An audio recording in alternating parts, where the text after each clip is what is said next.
Merci de nous avoir choisis pour vous informer. Je l'ai dit en titre, la motion de défiance contre le vice-premier ministre, ministre de l'Intérieur sur la nomination des commissaires spéciaux a été rejetée par les députés nationaux. Cette dernière viole l'arrêt de la Cour constitutionnelle. Pour plus d'éclaircissements, le bureau de l'Assemblée nationale a saisi la Cour constitutionnelle pour interprétation des articles 146 et 147 de la Constitution. Martin Kayembe et Sylvain Bété nous en parlent. C'est une plénière de la Chambre basse du Parlement, très mouvementée entre l'opposition et la majorité. L'objet du débat, la motion de défiance contre le vice-premier ministre, ministre de l'Intérieur et de la Sécurité, Évariste Bochab.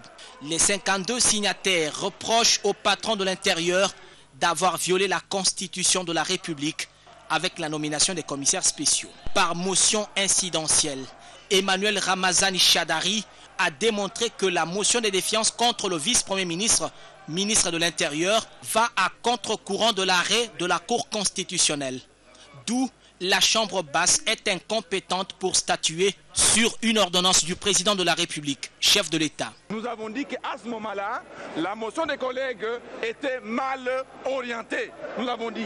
Deuxième chose, nous sommes partis du fait que la Cour constitutionnelle avait déjà fait sortir un arrêt de la Cour.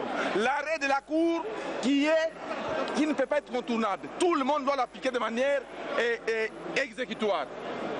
À partir du moment où la Cour avait pris un arrêt, demandant au gouvernement de prendre des mesures exécutoires, des mesures exceptionnelles et transitoires, le gouvernement, par l'ordonnance, ne devrait que nommer les commissaires spéciaux pour qu'ils assurent l'ordre public et la tranquillité dans les nouvelles provinces. Nous avons dit ça et nos amis, ils ont compris qu'ils n'ont plus de matière, ils n'ont plus d'idées. C'est un débat des idées. C'est un débat des idées. Si c'est l'article 64, nous tous, nous sommes à l'article 64. Mais ici d'abord pour le débat, les amis ont quitté la salle parce qu'ils n'ont plus d'arguments. Et nous savons comment la motion a été enroutée. Qu'est-ce qu'on accuse de Bochab? Qu'est-ce que Bochab a fait? Rien. Donc on voit que c'est une motion dilatoire, une manœuvre dilatoire, une motion d'intoxication et une motion de manipulation pure et simple. Après débat sur le fond de la question, Aubin Minaku a demandé à la Cour constitutionnelle d'interpréter quelques dispositions de la Constitution de la République démocratique du Congo. Et la majorité à la Chambre basse du Parlement a rejeté la motion de défiance contre le vice-premier ministre, ministre de l'Intérieur et de la Sécurité, Évariste Bochab. Et juste après le rejet de la motion de défiance contre Évariste Bochab, le député national, Pius Mwabilou a fustigé le caractère irrégulier de la motion. Cette dernière voile l'arrêt de la Cour constitutionnelle et que sa famille politique au Parlement va faire respecter les us et coutumes parlementaires. Il est au micro de Martin Kayembe et Sylvain Bété. Ce n'est pas la première fois que nous avons des motions alimentaires dans cette assemblée provenant de l'opposition. Je le dis avec force. Est-ce qu'il y a une institution judiciaire, une institution de droit qui est au-dessus de la Cour constitutionnelle dans ce pays? Lorsqu'on vous dit que les arrêts de la Cour constitutionnelle sont exécutoires et opposables à tout le monde. Alors, ça c'est Ramazani qui a écrit ça? Est-ce que c'est Minaku qui a écrit ça? Est-ce que c'est la majorité qui a écrit ça? Et lorsqu'on vous rappelle ici que ce dont il est question ici a été déjà rejeté par la Cour constitutionnelle sur base d'une requête de Mme Babandoa et d'une collègue députée ici, qui sont allés de la même manière poser le même problème. La Cour constitutionnelle s'est prononcée clairement. Il a rejeté. Alors, vous voulez qu'on fasse quoi ici? Qu'on vienne juger la Cour constitutionnelle? C'est interdit. Nous sommes respectueux du droit et de la procédure. Voilà. Ça fait 17 ans que nous sommes dans cette salle. Nous sommes respectueux du droit et de la procédure. Et on ne va pas inventer le droit parlementaire dans cette salle. Lorsqu'on vous dit que la motion de défiance a été mal dirigée, en principe, c'était une motion de censure qu'il devait envoyer au gouvernement. Ce n'est pas une motion de défiance. Parce qu'on vous dit ici que cet acte a été posé via une ordonnance présidentielle avec le contre-seing du Premier ministre, qui est responsable du gouvernement. Alors, pourquoi est-ce qu'eux, au lieu d'aller vers là, ils viennent vers un membre du gouvernement qui n'a aucune responsabilité? C'est ça le droit parlementaire, mes chers amis. On n'invente pas cette affaire-là. La tenue du dialogue politique au cœur des débats dans les états-majors des partis politiques de la majorité présidentielle au Congrès national congolais, la mise en place rapide du comité préparatoire de ce forum. Maître Clément Kisaka, un des secrétaires nationaux de ce parti cher à l'honorable Pius Mwabilou, pense qu'il faut mettre le bouchée double. Judith Ebondo pour ce reportage. D'après ces hauts cadres du Congrès national congolais, les jours sont à compter pour aller aux élections. D'où cet appel à la mise en place rapide du comité préparatoire du dialogue national inclusif. Nous devons aller aux élections. Et nous devons y aller très rapidement parce que les jours sont comptés. Mais l'impression que nous avons, c'est que les politiciens, certains politiciens, trouvent le plaisir à faire passer le temps pour que demain, le fardeau du retard puisse peser sur la majorité présidentielle. Dans le cadre du comité préparatoire, s'associer à ce comité pour tracer, proposer les lignes directrices du dialogue national et également le temps par rapport auquel ce dialogue national pourra se tenir de manière à ce que l'on puisse rapidement y aller comme eux le veulent. L'artiste musicien Yantoula Bobina, alias Petit Pierre, très fier d'avoir rejoint le CNC qu'il considère comme la meilleure maison, exhorte pour sa part les Congolais à se référer à la table ronde de Bruxelles de 1960 qui a permis à notre pays d'accéder à l'indépendance. Moi, comme vous venez de dire, je suis très content, très fier et je demanderai à mes frères congolais de suivre l'exemple de 1960. L'exemple de 1960, c'est dire quoi? À la table ronde que nous étions partis, avec nos leaders à l'époque, ils n'étaient pas d'un seul parti, ils étaient de plusieurs partis. Il y avait le Konakate, il y avait tout le monde, et il y avait la Bako. Ils se sont retrouvés en un seul an pour résoudre un problème, lequel demandait l'indépendance. Et c'est ce que nous avons acquis. Nous avons notre indépendance actuellement. Une chose sérieuse, qu'on ne doit pas continuer à amuser avec cette indépendance. Et depuis 1960 à ce jour, il y a beaucoup de morts, il y a beaucoup de dialogues. Mais nous voudrons à ceux-ci une dernière occasion que notre chef de l'État, le premier citoyen de la République, nous donne cette occasion pour que nous puissions aller aux élections dans la paix. Sachez que le Congrès national congolais, ce parti qui met l'homme au centre de ses actions, promet d'être présent partout où l'intérêt des Congolais est défendu, cas du dialogue convoqué par le chef de l'État, Joseph Kabila. La poursuite du processus électoral en RDC préoccupe au plus haut point les ambassadeurs et envoyés spéciaux dans la région des Grands Lacs. Cette question a été au centre des entretiens qu'ils ont eu ce vendredi avec le président de la Commission électorale nationale indépendante, Patrick Isso, Bogese Bokuma, Léontine Kazamwali et bienvenue Magambo pour plus de détails. Avec le président de la Commission électorale nationale indépendante, Corneille Nangaa, la délégation des ambassadeurs et envoyés spéciaux dans la région des Grands Lacs se sont apaisantis sur l'état des lieux du processus électoral, ses forces et ses faiblesses ainsi que ses défis. Nous avons eu l'occasion d'échanger avec le président de la Commission électorale nationale indépendante sur l'état d'avancement du processus électoral. Donc il nous a fait une économie générale de l'association, les défis qui se posent à ce stade, les avancées possibles et les différentes mesures, propositions et options sur lesquelles la CENI est en train de travailler. La question du nettoyage du fichier électoral, conformément aux recommandations des experts de l'OIF, a occupé une place de choix dans les discussions. Je crois que surtout le lancement de l'enregistrement des électeurs ou l'actualisation de la liste électorale est un élément très important et nous avons avec le président échangé comment ceci peut se faire dans les meilleurs délais. Ce serait un signe fort qu'il y a une dynamique qui assure la population et les partenaires pour aller vers des élections. C'est sous une note de satisfaction que les ambassadeurs et envoyés spéciaux dans la région de Grands Lacs ont pris congé du président de la CENI. L'organisation des élections et les questions sécuritaires dans l'Est de la RDC sont là, entre autres sujets débattus au cours de la séance de travail que le ministre de la Justice, qui assure l'intérim de son collègue des Affaires étrangères, a eu avec les envoyés spéciaux du représentant de Ban Ki-moon dans la région des Grands Lacs. Les deux parties ont évoqué la nécessité d'organiser les élections apaisées tout en assurant la sécurité de la population congolaise. Fanny Anifa Kassimwana et Baudrimata ainsi que Pierrette Yoa pour ce reportage.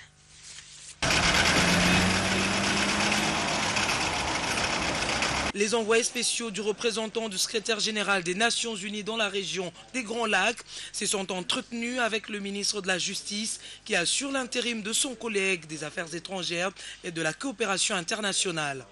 Au cours de cette séance de travail, le ministre de la Justice, garde des Sceaux et droits humains et ses hôtes ont abordé deux sujets, à savoir l'organisation des élections et l'état de relations bilatérales entre la RDC et l'Ouganda. Mais tout d'abord, je crois qu'il est utile de situer cette mission des 4 envoyés Grands Lacs des grandes institutions, Nations Unies, Union africaine, États-Unis et l'Union européenne. Hier, nous étions à Kampala, en Ouganda, surtout pour parler du Burundi, mais aussi des relations entre l'Ouganda et la République démocratique du Congo, par exemple sur la question d'M23. Aujourd'hui, nous sommes ici à Kinshasa, où nous aurons des contacts avec le gouvernement, mais aussi avec les différents partis politiques autour de l'organisation des élections. Quant à la tenue du dialogue politique national et la détermination du titre de l'envoyé spécial de Ban Ki-moon à ce forum national, les envoyés spéciaux ont émis le vœu de voir les élections se dérouler dans un climat apaisé et dans un cadre légal. C'est évidemment autour de la question du dialogue, qui est une question très importante, parce qu'elle a trait à l'organisation apaisée et correcte des élections, qui sont très importantes pour le pays. Le secrétaire général des Nations Unies, mon collègue Saïd Djinit, qui est venu explorer, disons, le terrain, est reparti hier soir. Il fera son rapport au secrétaire général lundi, et non, ce vendredi en réalité, et nous saurons quelle décision le secrétaire général prendra par rapport à la facilitation, désigner officiellement un facilitateur ou pas. Il a vu tout le monde, ce qui est important. Si dialogue il y a, évidemment, nous le voulons inclusif, avec la participation de tous. Et notre ami Koun, l'Union européenne, vient de parler d'apaisement. Il est important que ce soit des élections apaisées, parce que personne ne veut que le Congo replonge dans la violence. Le Congo est tellement central dans cette région qu'une violence supplémentaire n'aiderait personne. La condition ou le sujet du respect des droits de l'homme est inscrite dans la Constitution. La liberté de parole, la liberté de réunion, la liberté des journalistes doit être respectée bien longtemps avant que le dialogue national ne commence. Les envoyés spéciaux du représentant de Ban Ki-moon se rendront ce samedi dans l'est de la RDC afin de se rendre compte de la situation sécuritaire. Bientôt, le dossier d'adoption des enfants congolais par les Américains sera résolu par le gouvernement de la République démocratique du Congo. Le ministre de la Justice, garde des Sceaux et droits humains, qui assure l'intérim de son collègue des Affaires étrangères et de la coopération internationale, a abordé ce vendredi cette question avec la secrétaire d'État adjointe aux affaires consulaires des USA, Fanny Anifa Kassimwana et Baudrimat, ainsi que Pierrette Yoa, encore une fois, pour plus de détails. C'est pour se rendre compte de l'évolution du dossier d'adoption des enfants congolais par les familles américaines que le secrétaire d'État adjoint aux affaires consulaires des États-Unis d'Amérique a échangé avec le ministre de la Justice, garde des Sceaux et droits humains, qui assure l'intérim de son collègue des Affaires étrangères et de la coopération internationale.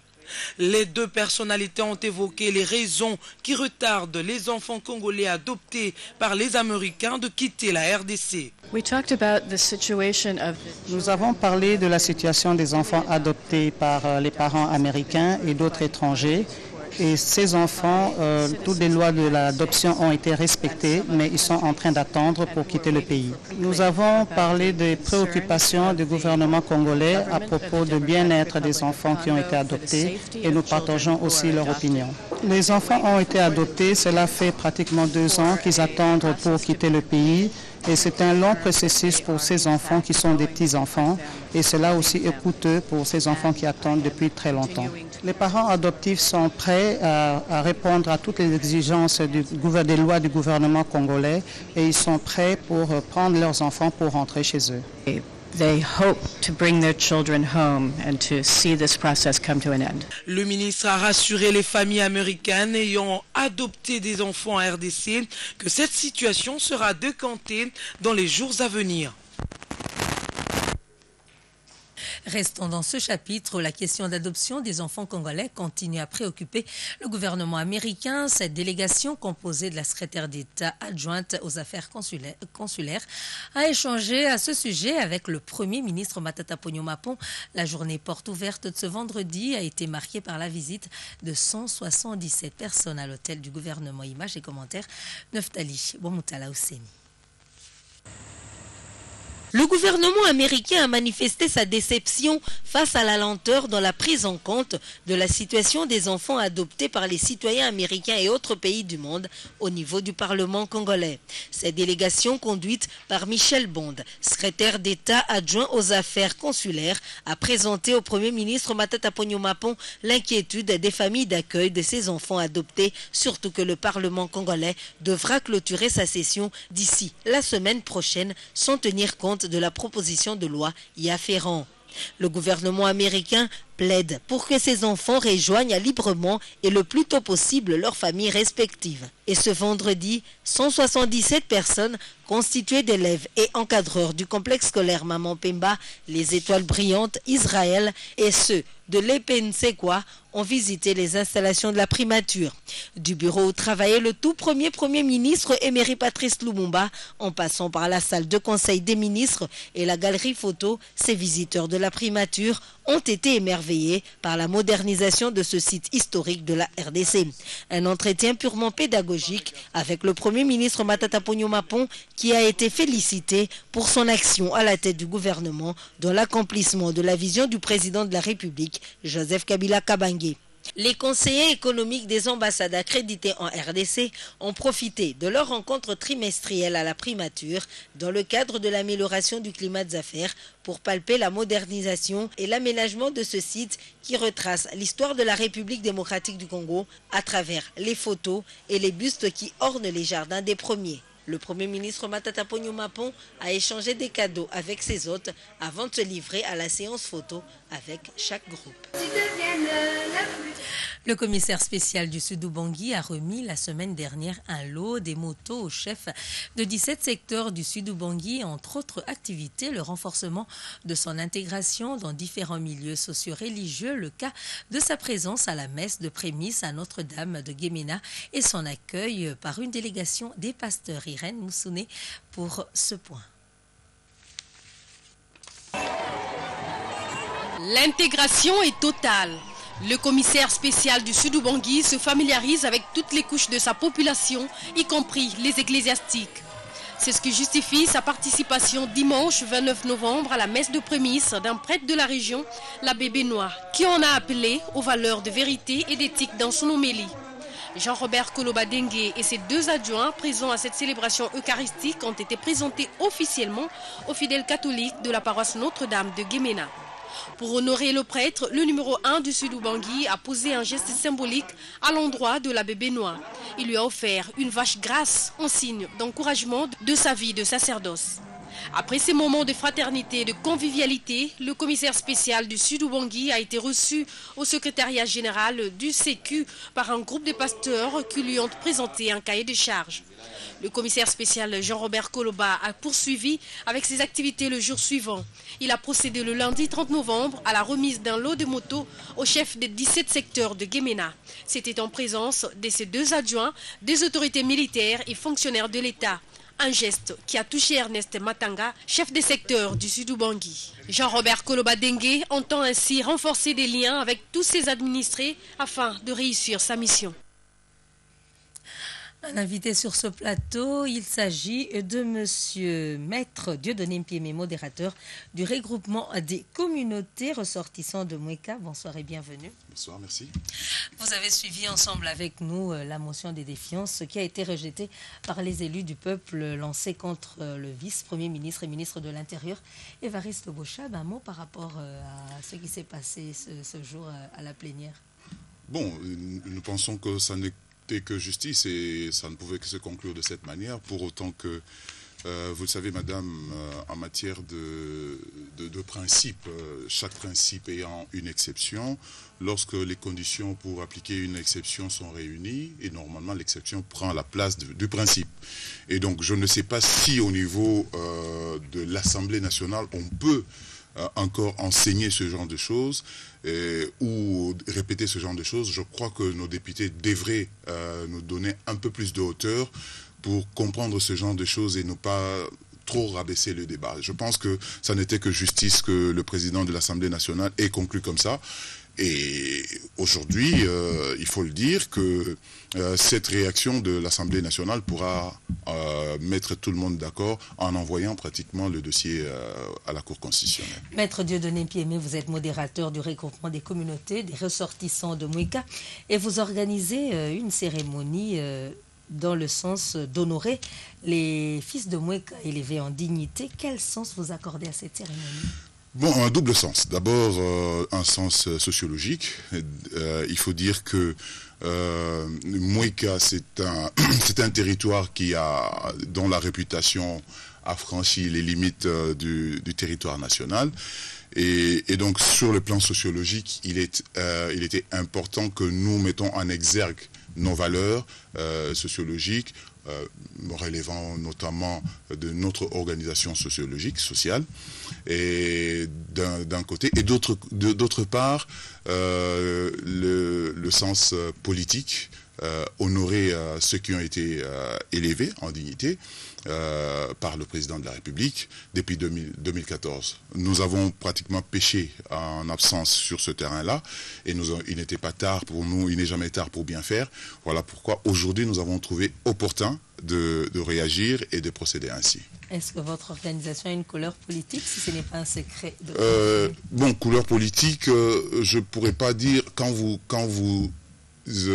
élevez des hommes politiques ou vous les honorez, ça prendra sûrement une connotation politique, on ne peut pas le nier, mais évidemment, avant d'être politique, elle est d'abord sociologique, parce qu'elle permet de rapprocher les communautés, parce que, vous savez, le territoire de Mouéka ne compte pas que les Kouba, elle compte les Kouba, les Kété et plusieurs autres communautés, et donc pour nous rencontrer dans des circonstances pareilles permet de rapprocher ces communautés et de ramener ces communautés vers une cause commune qui est celle du territoire de Mouéka. Mais votre réception aura lieu quand et où? Notre réception est prévue dans la journée de demain, à l'espace Congo Loisirs, sur l'avenue des Libérations, de 13h à 18h. Ah oui, il y a plusieurs personnes déjà contactées par rapport à ça. Est-ce que vous avez quand même un mot à lancer à toutes ces personnes qui attendent de participer à cette cérémonie? Bon, le seul message que je vais lancer ce soir est celui d'inviter à tous ceux qui ont reçu les invitations et à tous celui qui se croit être ressortissant de Mouéka et qui se reconnaît à travers les valeurs de Mouéka, de venir participer avec nous à cette cérémonie au cours de laquelle nous allons organiser plusieurs manifestations et qui pourront permettre de découvrir davantage les richesses et les valeurs que nous renfermons du côté des Mouéka. Et je vous dis que ce n'est pas que les ressortissants des Mouéka qui seront invités, il y a plusieurs autres territoires ou plusieurs autres amis et frères qui seront également invités, qui vont participer avec nous.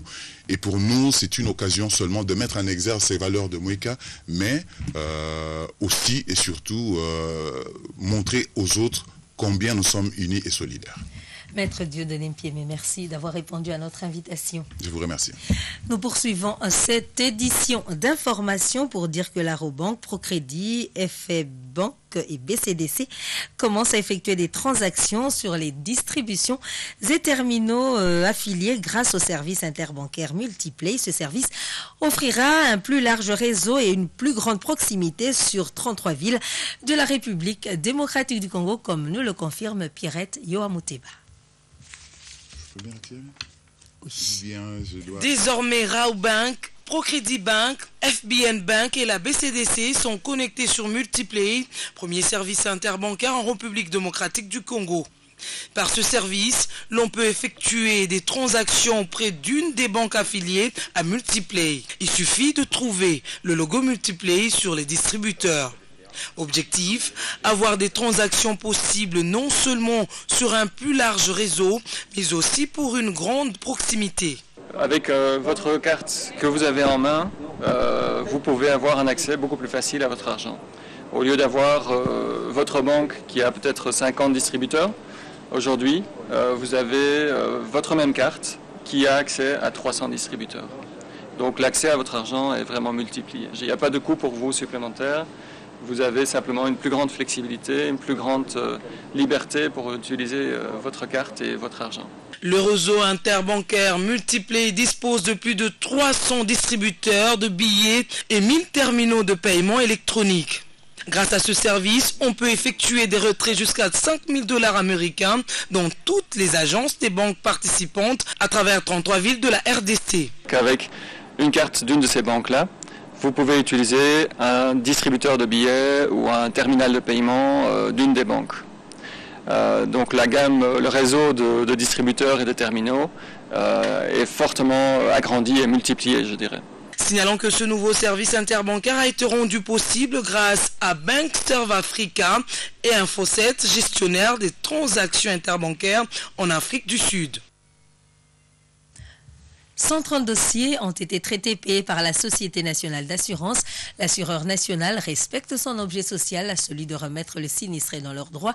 Une opération que la DGAI Carole Aguito Amela a étendue dans l'ensemble du territoire national. Neftali Bomoutala Ousseni et Elvis Ndaya nous en parlent.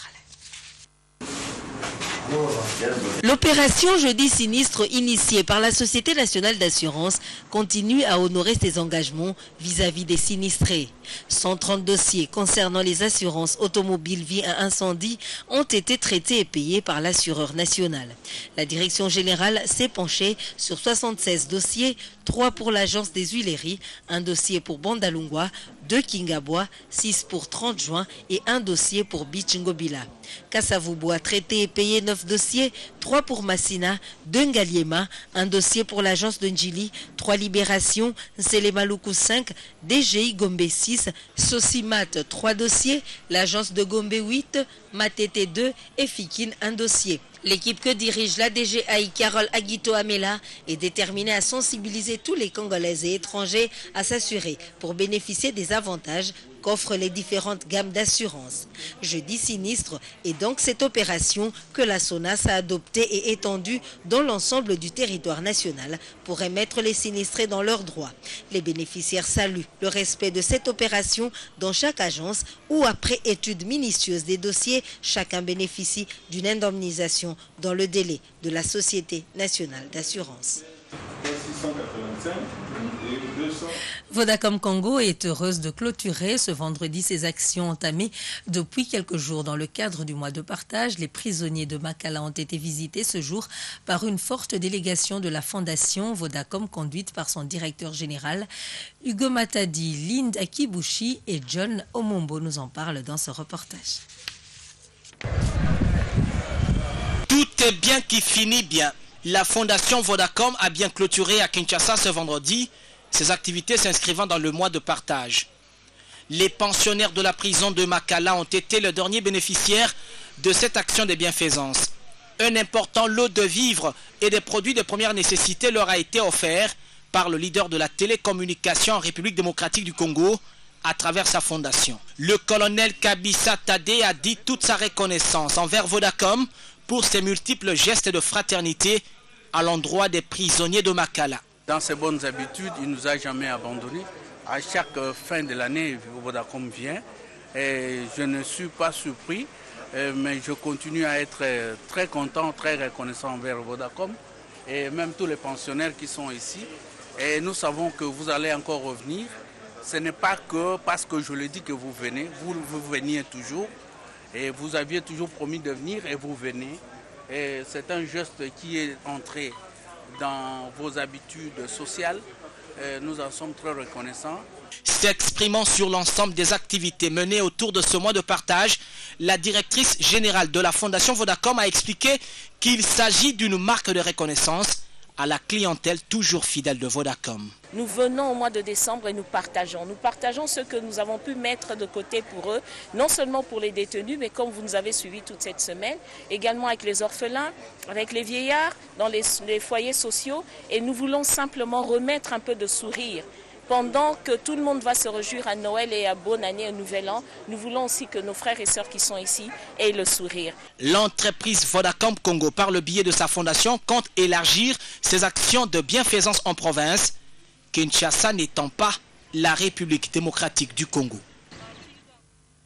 Voici les grands titres qui marquent cette édition d'information. À l'Assemblée nationale, les élus du peuple ont rejeté la motion de défiance contre le vice-premier ministre, ministre de l'Intérieur Évariste Bochab, sur la nomination des commissaires spéciaux. Et l'Assemblée nationale vient de saisir la Cour constitutionnelle pour interprétation des articles 146 et 147 de la Constitution. Le président de la Commission électorale nationale indépendante, les ambassadeurs et envoyés spéciaux dans la région des Grands Lacs ont échangé ce vendredi sur la poursuite du processus électoral en RDC. Et puis le gouvernement congolais promet de résoudre le dossier d'adoption des enfants des Congolais par les Américains. Le ministre de la Justice, Alexis Tambwe Mwamba, a abordé cette question avec la secrétaire générale d'État adjointe aux affaires consulaires des USA. Le Multiplay, service interbancaire d'Eurobank, Procrédit, FN Bank et BCDC, a été lancé officiellement ce vendredi à Kinshasa. 33 villes de la RDC vont bénéficier des transactions sur les distributeurs et terminaux grâce à ce service Multiplay. On est ensemble pour cette édition d'information. On se retrouve dans une poignée de minutes après cette pause. Ce journal vous a été offert par